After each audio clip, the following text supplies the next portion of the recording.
জুবিন দাক লুটিপুটি খালে। আৰু প্ৰিয় দৰ্শক, দুটামান কথা আপোনালোকক ক'ব খুজিছোঁ। আপোনালোকে কি ভাবে এই কথাবোৰ আমাক জনাওক। যে ভাবে নেকি যে অসমবাসীয়ে বিচৰা ন্যায় জুবিন গাৰ্গে পাব?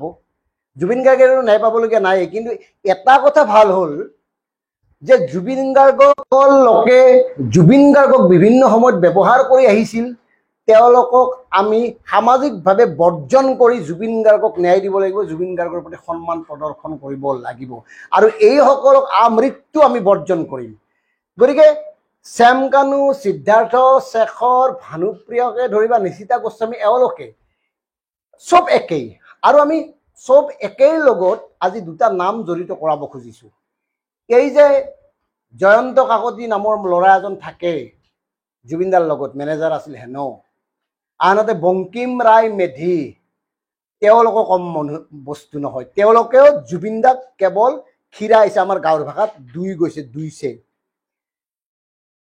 সামাজিক মাধ্যমত চৰ্চা হৈছে JJMৰ 19 কোটি টকাৰ ঠিকা কৰিছে জয়ন্ত কাকতি আৰু বংকিম ৰায় মেধিয়ে জুবিন গাৰ্গৰ নাম লৈ।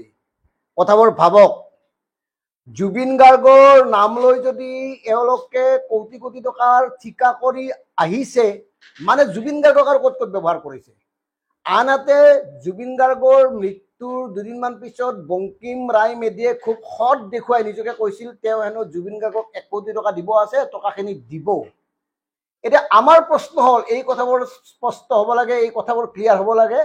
আচলতে জুবিন গাৰ্গৰ নামত ক'ত কি কৰা হৈছিল, এওঁলোকে কিমান কি কৰিছিল, জুবিন গাৰ্গৰ নামত ক'ত কি ব্যৱহাৰ কৰা হৈছিল। বৃন্দাবন মাৰ্ট, যিটো বৃন্দাবন মাৰ্টৰ কথা ইতিমধ্যে আহিছে, বৃন্দাবন মাৰ্ট বোলে বিভিন্ন জিলাত কৰাৰ কথা আছিল। গতিকে সেই বৃন্দাবন মাৰ্টৰ নামত কিমান কোটি টকা বংকিমতে জুবিন গাৰ্গৰ পৰা লৈছিল।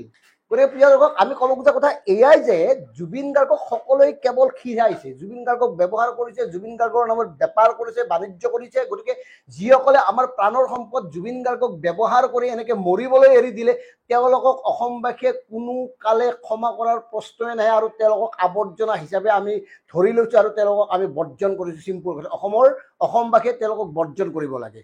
আনহাতে চাওক, এই যে 19 কোটি টকাৰ ঠিকা কৰাৰ কথাটো ওলাইছে, আৰু সেই ঠিকাটোত সিদ্ধাৰ্থৰ নামটো সাঙুৰ খোৱাৰ পিছত আজি সংবাদ মেলিছে জয়ন্ত কাকতি আৰু বংকিম ৰায় মেধিয়ে। আৰে বাপুহঁত, তোমালোকেতো সিদ্ধাৰ্থৰ নামটো নাই, সিদ্ধাৰ্থৰ নামটো কোনোবাই কৈছে তোমালোকে কোৰ্টৰ ভয় দেখুৱাইছা, ঠিক আছে, সিদ্ধাৰ্থ তাত নাই, কিন্তু জুবিন গাৰ্গৰ নাম লৈ তোমালোকে JJMৰ ঠিকা কৰিছে নে কৰা নাই? জুবিন গাৰ্গৰ নাম লৈ ক'ত কিমান ঠিকা কৰিছে, এই কথাবোৰ স্পষ্ট হ'ব লাগিব। আৰু 19 কোটি টকা তোমালোকে ক'ত কৰিলা কাম, আৰু তোমালোকে য'ত কাম কৰিছা সেই কামবোৰ সততাৰে হৈছেনে? কথাবোৰ চিন্তা কৰক। মানে জীৱিত কালত জুবিন গাৰ্গক এই ননচেন্স কিছুমানে আৱৰি ধৰি ৰাখি ব্যৱহাৰ কৰি কৰি মানুহৰ মাজৰ পৰা, মানুহৰ মনৰ পৰা দূৰলৈ নিবলৈ চেষ্টা কৰিছিল, মানুহৰ সংগৰ পৰা দূৰলৈ নিবলৈ চেষ্টা কৰিছিল, মানুহক লগ নোপোৱা এটা ব্যৱস্থা কৰি গঢ়ি তুলিছিল। আৰু শেষত এই কাৰবাৰটো হ'ল। আৰু দুটামান কথা কৈছোঁ, আপোনালোকে নিজেই চিন্তা কৰক, জুবিন গাৰ্গৰ ন্যায়টো আমি যে ক'লোঁ, আশা কৰিব পাৰিনে? কোৰ্টে কিহৰ ওপৰত সিদ্ধান্ত দিব? কোৰ্টে সিদ্ধান্ত দিব প্ৰমাণৰ ওপৰত, তথ্যৰ ওপৰত। গতিকে আৱেগত কাম নচলে, এই কথাটো আমি ভালকৈ জানো। আৰু জুবিনৰ এই যে ন্যায় বিলম্ব কৰা হৈছে, ইচ্ছা কৰি যে পিছুৱাই থকা হৈছে, 12 দিন, 13 দিন, 14 দিন জিম্মাত ৰাখি ৰাখি শেষত কি কৰিব, এওঁলোকক হয়তো কাৰাগাৰলৈ প্ৰেৰণ কৰিব। আৰু আজিয়ে ক'লোঁ, এওঁলোকক অসমৰ কাৰাগাৰত নাৰাখে, এওঁলোকক অসমত কাৰাগাৰৰ ৰখাৰ ব্যৱস্থা নকৰিবৰ কাৰণে হয়তো কালি যে এই দীপাংকৰ নামৰ ল'ৰাজনক কিবা অনলাইন কিবা কাৰবাৰ কৰা ট্ৰেডাৰ্ছজনক যে আক্ৰমণ কৰিছিল জেলত, সেই নাটকখনৰ পুনৰাবৃত্তি হৈছে নেকি? কোনে দীপাংকৰ বৰ্মন নামৰ সেই ট্ৰেডাৰ্ছজনক আক্ৰমণ কৰিছিল, কি উদ্দেশ্যত, এই কথাটো ক্লিয়াৰ হোৱা নাই। মানে কি, মানে এওঁলোক জেললৈ গ'লেও জেলত এওঁলোকৰ ওপৰত আক্ৰমণ হোৱাৰ সম্ভাৱনা আছে, আৰু সেইকাৰণে এওঁলোকক ইয়াত নাৰাখিব। এই গোটেই বস্তুবোৰ বনাই লোৱা হৈছে নেকি?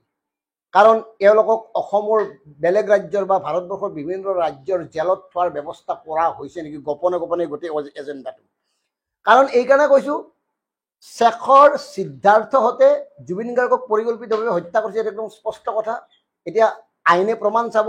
আৰু আটাইতকৈ গুৰুত্বপূৰ্ণ কথাটো হ'ল, মুখ্যমন্ত্ৰী ডাঙৰীয়াই এই ন্যায়ক লৈ ইতিমধ্যে দাবী কৰিছে তেওঁলোকে ন্যায় দিছে। আৰু দুখ লগা কথা, দুৰ্ভাগ্যজনক কথাটো হ'ল, আজি ইমান দিনৰ পিছতো SIT-য়ে ছিংগাপুৰ যাব নোৱাৰিলে। ছিংগাপুৰৰ ৰিপৰ্ট কি?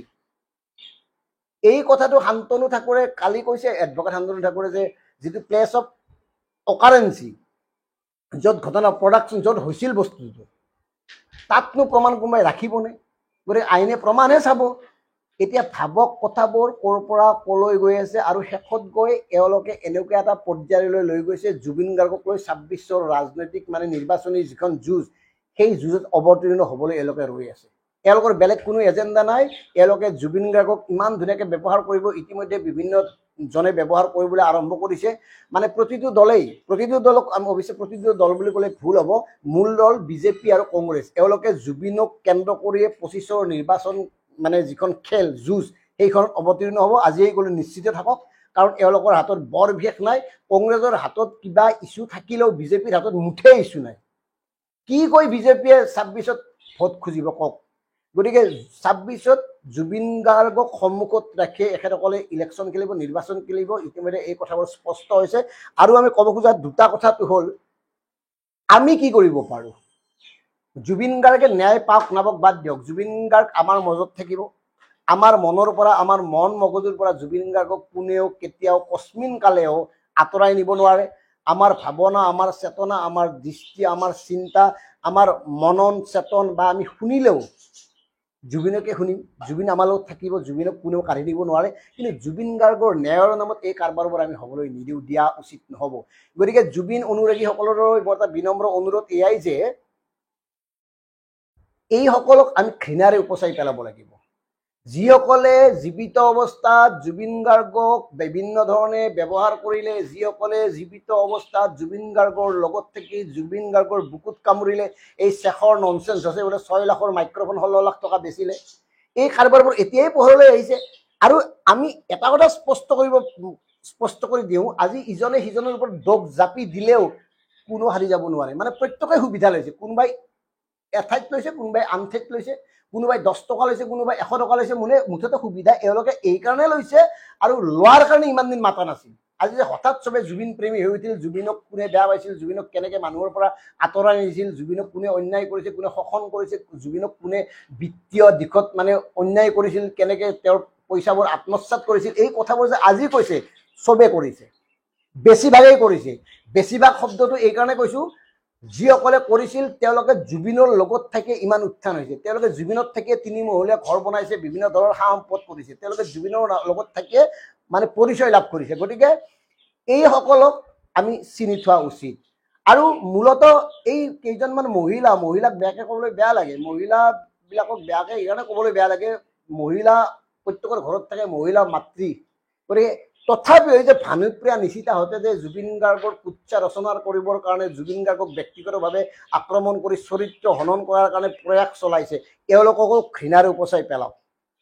সমগ্ৰ অসমীয়া জাতিয়ে এওঁলোকক মৃত্যু পৰ্যন্ত ঘৃণাৰে উপচাই দিয়ক।